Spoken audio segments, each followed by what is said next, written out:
Welcome back to our daily Ramadan reminders.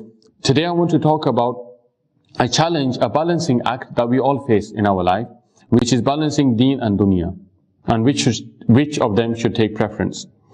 The Prophet ﷺ, he said, live your life in this dunya like a musafir, like a traveler. Sometimes we are guilty of giving too much emphasis and too much focus on what we're doing in this world, on money, on wealth, on house, on all of those kind of things. The Prophet ﷺ, he said that for the person who loves this dunya, he harms his hereafter. But for the one who loves his hereafter, he harms his dunya.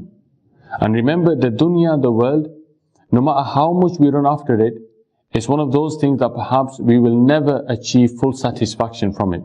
And a beautiful example given by the scholars, and it's something for us to remember as well, is that the dunya and trying to strive for dunya is like taking sand in your hand.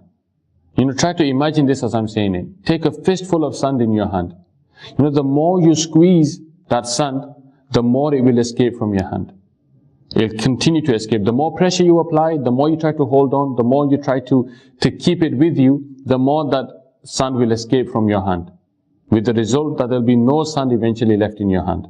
And the scholars, they give us this example of the dunya, that the more you chase it, you chase, and it takes you to the corner of your grave, to the end of your life.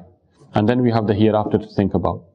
But in our deen, in Islam, this beautiful religion, we are taught from day one to concern ourselves with the affairs, not just of this world, but of the next world as well. May Allah Ta'ala make us of those who strive for the hereafter. Ameen. Bijahin Nabil Ameen. Sallallahu Alaihi Wasallam.